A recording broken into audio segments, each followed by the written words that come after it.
Senhora Presidente Ana Amélia, senhoras e senhores senadores, a todos que nos acompanham pela TV Senado, que, aliás, está com uma nova grade de programação, senadora Ana Amélia.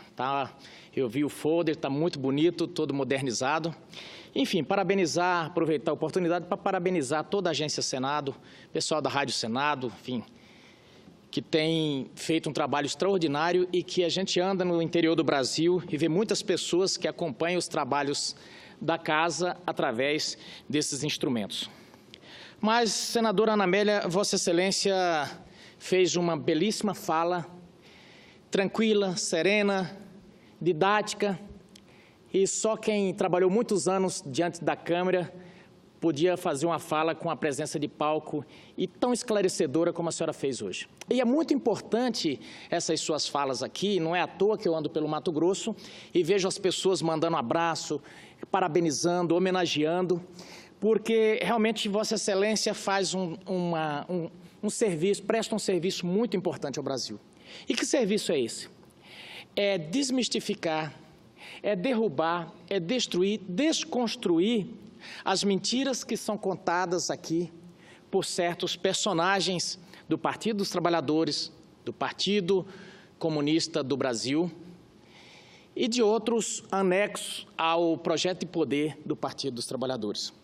E por que é importante que Vossa Excelência faça essas falas? Como eu disse, primeiro pela forma esclarecedora, a forma tranquila e que faz chegar até as pessoas de forma bem clara.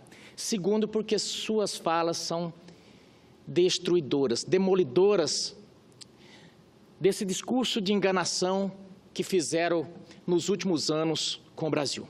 Discurso que passou pelas escolas, doutrinando naquela linha de Gramsci, de tomar o poder por dentro. Se vocês perceberem, o Partido dos Trabalhadores saiu do poder aqui em Brasília, mas boa parte dos nossos órgãos de quinto, de quarto, de terceiro escalões estão ainda aparelhados por essa doutrina. A nossa academia está aparelhada por essa doutrina. Algumas das nossas empresas privadas, olhem bem, estão aparelhadas por essa doutrina. Sabe por quê? Porque eles fizeram o capitalismo de Estado. E como funciona o capitalismo de Estado? Eu chamo alguns parceiros, às vezes quem está no poder até se adona de parte dessas empresas para que elas sirvam de transferência de dinheiro público para os organismos partidários. Então, era feito aportes muito grandes de somas de dinheiro através do BNDES, Caixa Econômica e Banco do Brasil, para essas empresas. E com isso eles foram, se não se adonando, mas tomando conta da cúpula da empresa, criando uma simbiose entre público e privado, de forma que aparelharam também essas. Então caíram do poder, mas continuaram mandando e dominando. Basta ver essa delação que Vossa Excelência citou aqui, do Joesley Batista, que notadamente, ninguém aqui é a velhinha de Taubaté para acreditar que, de repente, um certo dia, Joesley acordou arrependido dos seus pecados e disse: eu vou salvar a República. Munido de um gravador, ele saiu tal qual Dom Quixote, bate as portas do Jaburu e diz, começa a tentar puxar a língua do presidente para criar uma situação e depois ir ao Ministério Público se dizendo arrependido de todos os seus pecados, chamando a cúpula da empresa e fazendo um belo acordo e indo morar na Sibéria, Sibéria não, em Nova York, na 5ª Avenida. Então, esse é o cenário que nós vivemos até agora. Cenário de, por exemplo, pregação do Eldorado, de que, e aí como em homenagem a Vossa Excelência, eu vou citar um caso. Rio Grande é uma cidade lá no Rio Grande do Sul. E esse discurso de que o Brasil ia se tornar um paraíso foi feito lá na cidade de Rio Grande. Eu, que nunca tinha visitado o Rio Grande do Sul, fui justamente para a cidade de Rio Grande. E quando cheguei lá, parecia aqueles povoados de faroeste, quando havia corrida do ouro, com todo mundo naquela efervescência e pensando que ia haver um grande desenvolvimento na cidade devido ao ouro. E isso a gente assistia muito bem nos filmes de faroeste. Aquela alegria, parece que alguma coisa boa vai acontecer. Foi assim que eu me senti quando estive em Rio Grande. Todas essas pessoas muito otimistas com o programa da Petrobras, que iria fazer ali o polo naval, o polo petroquímico. Mas aí, há alguns anos, descortinou-se o véu da realidade e abateu-se a depressão sobre aqueles moradores. E sabe por quê? Porque não se concretizou, os empregos não vieram e nada daquele desenvolvimento que se esperava para a cidade aconteceu. Esperança frustrada. Venderam ouro de tolo para os moradores de Rio Grande. Mas assim como fizeram em vários estados do Brasil, Abreu Lima, lá no Rio de Janeiro, essa foi a realidade. Mato Grosso com a BR-163. Mas aí essas pessoas, como criaram um cenário de efervescência, e em dado momento, um cenário desenvolvimentista, isso aconteceu de forma bem artificial, gerou-se um certo momento de alegria no país. Criaram crediários de 80, 90 prestações e as pessoas, quem andava de moto comprou um carro, quem andava de bicicleta comprou uma moto. E aí hoje eles dizem, olha, estão contra o Lula porque o Lula fez as pessoas andarem de avião, o Lula, na época do Lula, fez as pessoas comprarem moto, na época do Lula as pessoas tinham carro. Senadora Ana Amélia, eu sou um exemplo de classe média baixa. Eu não posso mandar meus filhos todo ano para a Disney, mas se eu der cheque sem fundo, com o crédito que eu tenho devido ao salário aqui do Senado, eu consigo, pelo menos por um ano, viver uma vida de bacana. Quiçá até andando em jatinhos executivos por aí. Mas uma hora a conta chega. E quando a conta chega, aí é que está. Aí é como diz lá em Caicó, aí é que a porca torce o rabo. E nós estamos nesse momento, a conta chegou. Mas o que dizem eles? Olha, vocês estão vendo o que esse governo golpista e usurpador de Michel Temer está fazendo? As pessoas estão desempregadas. Tampam a realidade de que o Brasil, de que esse governo pegou o Brasil com 12 milhões de desempregados. E que os desempregados que estão aí é simplesmente a inércia do que já vinha. De uma economia destroçada, de um país com uma crise fiscal sem tamanho. Mas, como dizia a velha cartilha de Lenin, acusem os outros do que você faz e xingue os outros do que você é. E aqui todos os dias nós escutamos isso. E nos estados, os parlamentares que tentam, como a senadora Ana Amélia, contar a verdade, são achincalhados. Eu não sei se já estão fazendo outdoor lá na cidade da senhora contra a senhora. Mas na minha cidade, por exemplo, colocou todos os senadores e deputados no outdoor, em vários lugares. E olha que uma rodada de outdoor, gente, custa caro. Uma rodada de outdoor numa cidade é no mínimo aí 40, 50 mil reais. Mas eles arrumam dinheiro. No sábado, por exemplo, em Cuiabá, contrataram um carro de som, que parecia um carro de som não, um trio elétrico, e foram para a praça, disse que fazer o enterro dos que votaram a favor da reforma trabalhista. Eu até agradeço, porque quem fez a minha foto no caixão lá, eu fiquei até bonitinho. Mas o que ocorre? O que dá para notar é que as pessoas eles não encontram mais ressonância na sociedade, porque tinha um carro de som e 2 ou 3 pessoas nessa manifestação. E aí eles mentem contra esses que tentam contar a verdade aqui. Tentam dizer que o trabalhador está sendo precarizado. Aliás, por falar em doutrinação, eu vi no Valor Econômico a entrevista de um diplomata. Que triste, que pena ver uma pessoa esclarecida ter tanta má fé numa entrevista.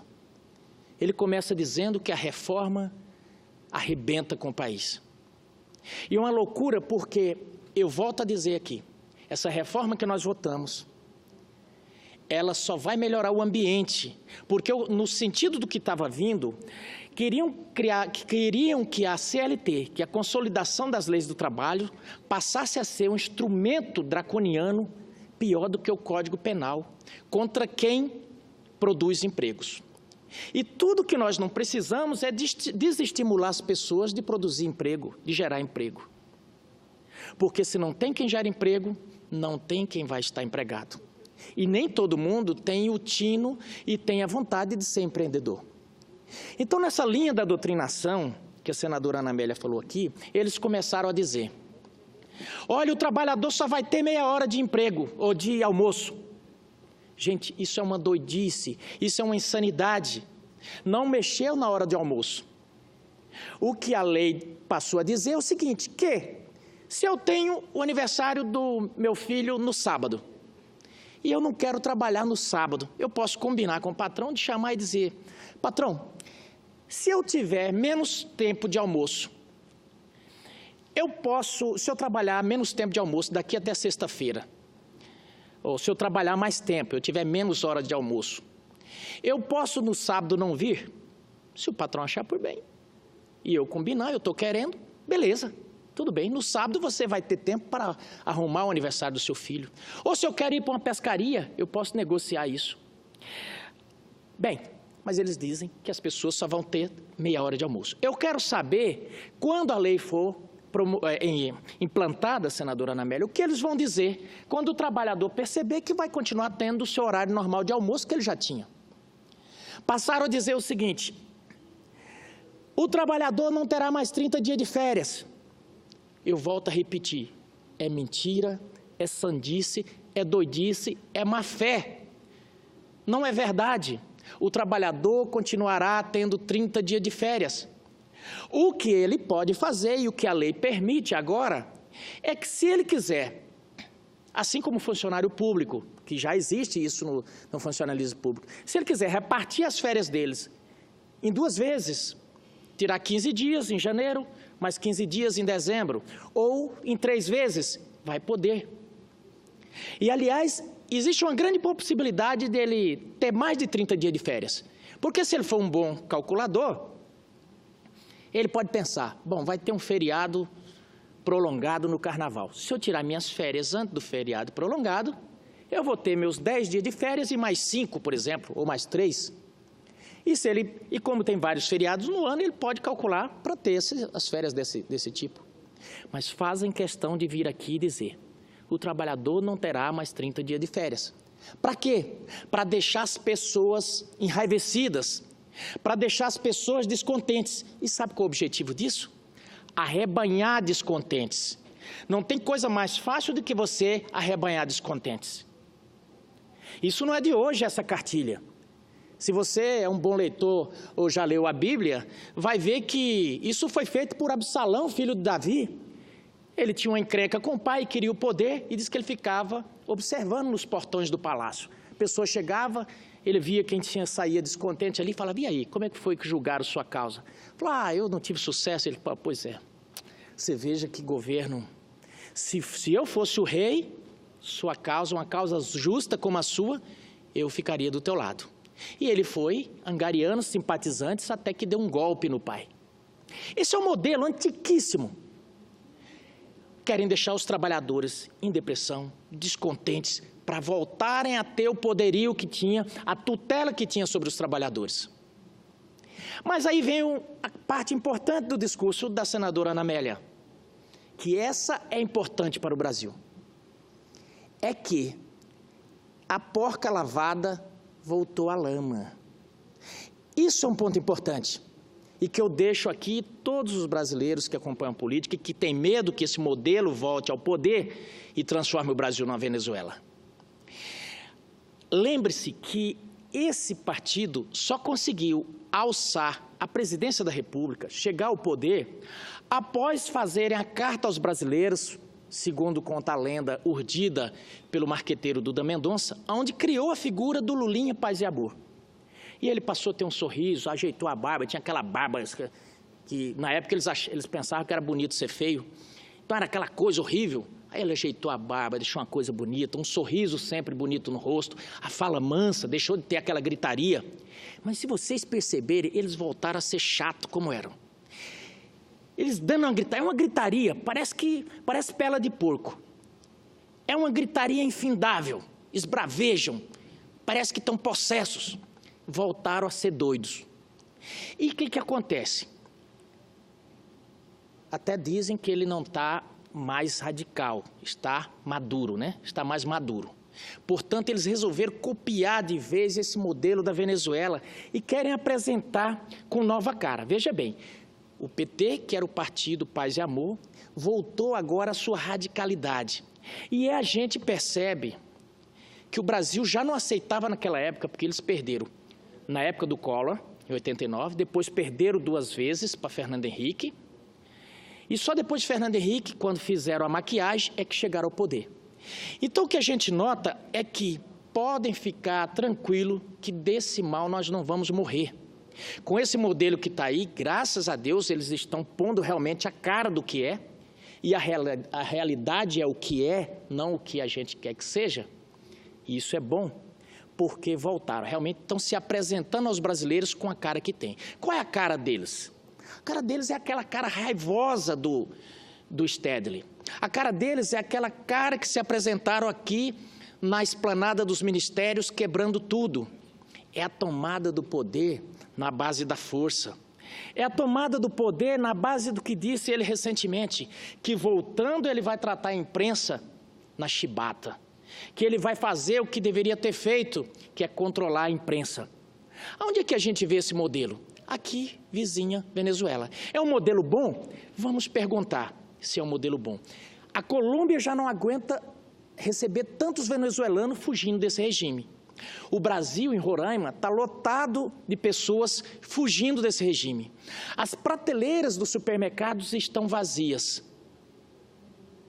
Então, não é um regime bom. Eu até coloquei um Twitter, se eu não me engano, ontem, que eu disse o seguinte, a gente podia fazer uma troca.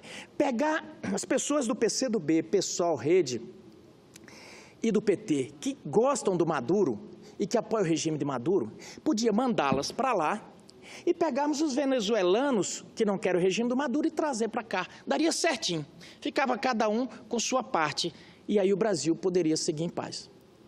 Mas não tem problema, eles vão ficar aqui e a resposta vai vir nas urnas. Eles têm sido contra todas as reformas que nós estamos fazendo aqui. E são reformas que o próprio Lula defendia. São reformas que precisam ser feitas. Nós precisamos fazer uma reforma política séria. E aqui a senadora Ana Amélia falou muito bem sobre a questão da reforma política. Talvez a reforma mais importante que nós temos que fazer. Nós temos que fazer a reforma como fizemos a reforma trabalhista e tantas outras. Mas prestem bem atenção.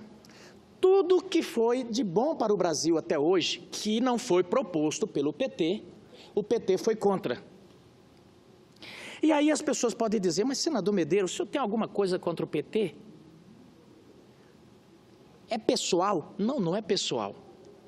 Mas é imprescindível que parlamentares que pensem diferente, possam esclarecer as coisas aqui, porque eles batem como se fosse pingo d'água, mentindo, e a população brasileira, por vezes, fica enganada. Eu vejo pessoas decentes, pessoas sérias que chegam, senador, por que o senhor votou na reforma trabalhista? Eu agora não vou ter mais, vou ter só meia hora de almoço.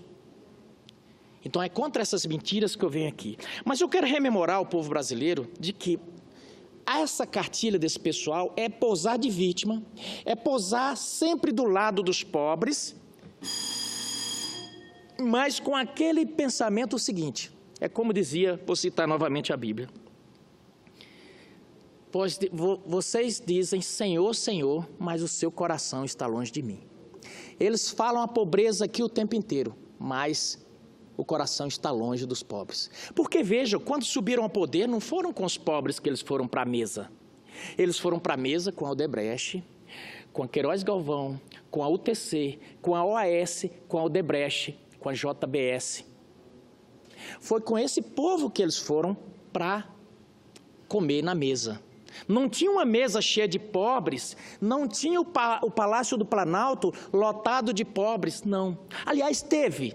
Na semana que antecedia o impeachment, eles trouxeram em ônibus, com diárias pagas, encheram o Palácio do Planalto, que parecia um grêmio estudantil, de pessoas de baixa renda. Foi só naquele momento, no momento do velório. Eram essas pessoas que estavam lá. Mas aí, rememorando esse vitimismo e a forma como se comporta e a incongruência, a falta de lógica dessas pessoas. Quando o Brasil estava querendo fazer uma transição, foi apresentado Tancredo Neves. O PT foi contra Tancredo Neves. Quando teve o Plano Real, esse plano que foi mantido por eles, esse plano que deu estabilidade inflacionária econômica ao Brasil, o PT foi contra e gritavam, como gritam agora contra a reforma trabalhista. E fazia também enterros simbólicos dos que votaram pelo Plano Real, dizendo que era um plano contra as classes menos favorecidas. Então, votaram contra o Plano Real. Antes, um pouquinho, tinham votado contra a Constituição. Votaram contra a Constituição, que hoje bradam aqui defendê-la. Também foram contra a Lei de Responsabilidade Fiscal, assim como foram contra a PEC que tratava do teto de gastos. E por que eram contra a lei do teto de gastos? Porque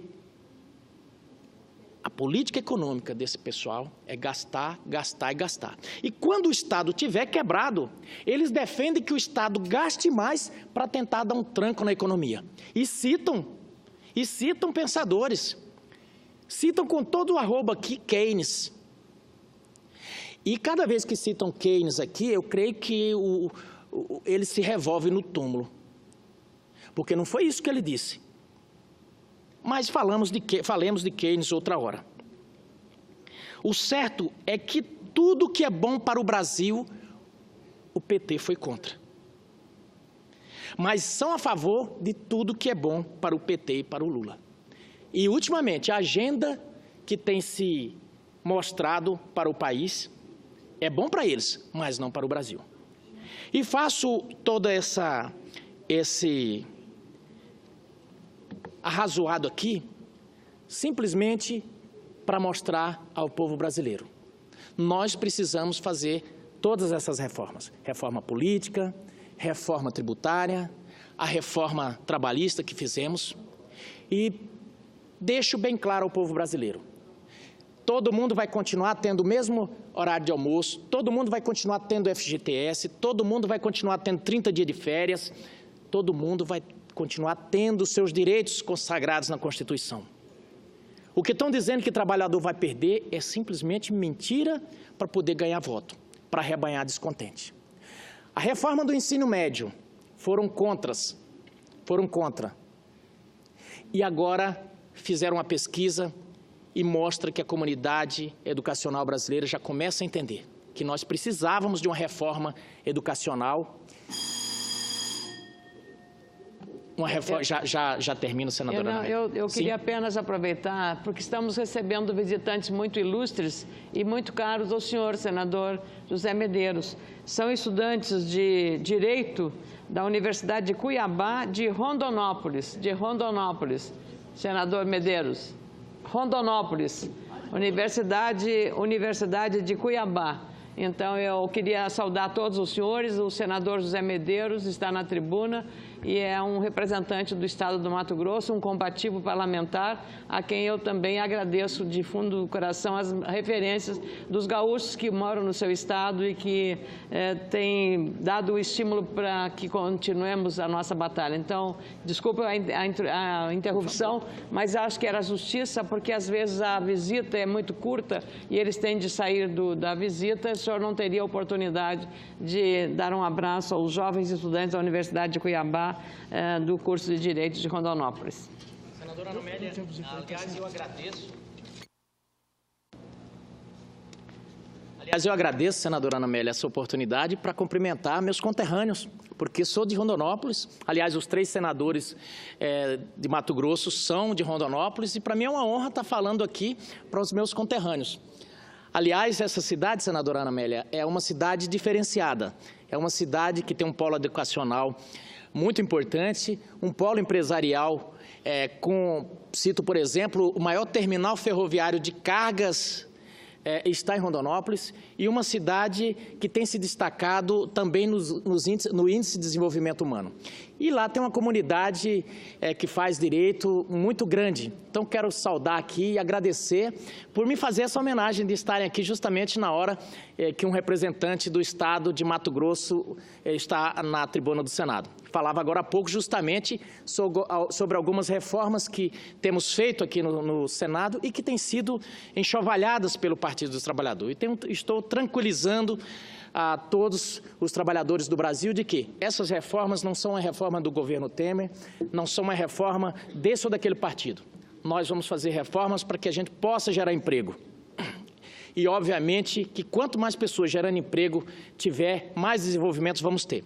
E que essas falácias de que nós só vamos ter meia hora de almoço, isso é mentira. Que não vai ter mais 30 dias de férias, é mentira.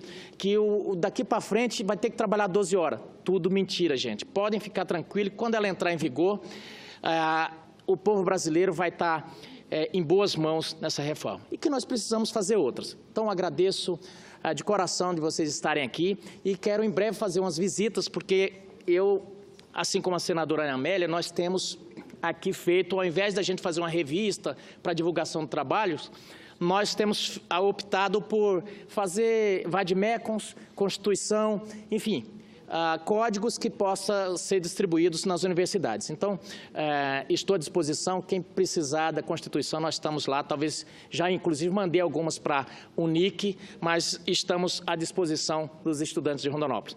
Senhor presidente, quero agradecer pelo tempo e agradecer à senadora Ana Amélia e dizer que agora vou até a CPI da Previdência, dizendo que nessa semana nós abrimos também a CPI dos maus-tratos infantis, que trata da violência contra a criança, desde abusos até a violência psicológica, enfim, pedofilia, essas coisas, vamos fazer pelo Brasil inteiro, porque tem sido muito grande o número de crianças que têm sido assassinadas, de crianças que têm sofrido violência, e o país precisa ter um olhar diferenciado para esse problema. E nada melhor do que o Senado brasileiro tratar do tema. Esse ano de 2016 já implantamos o marco legal da primeira infância, mas precisamos avançar mais. Muito obrigado.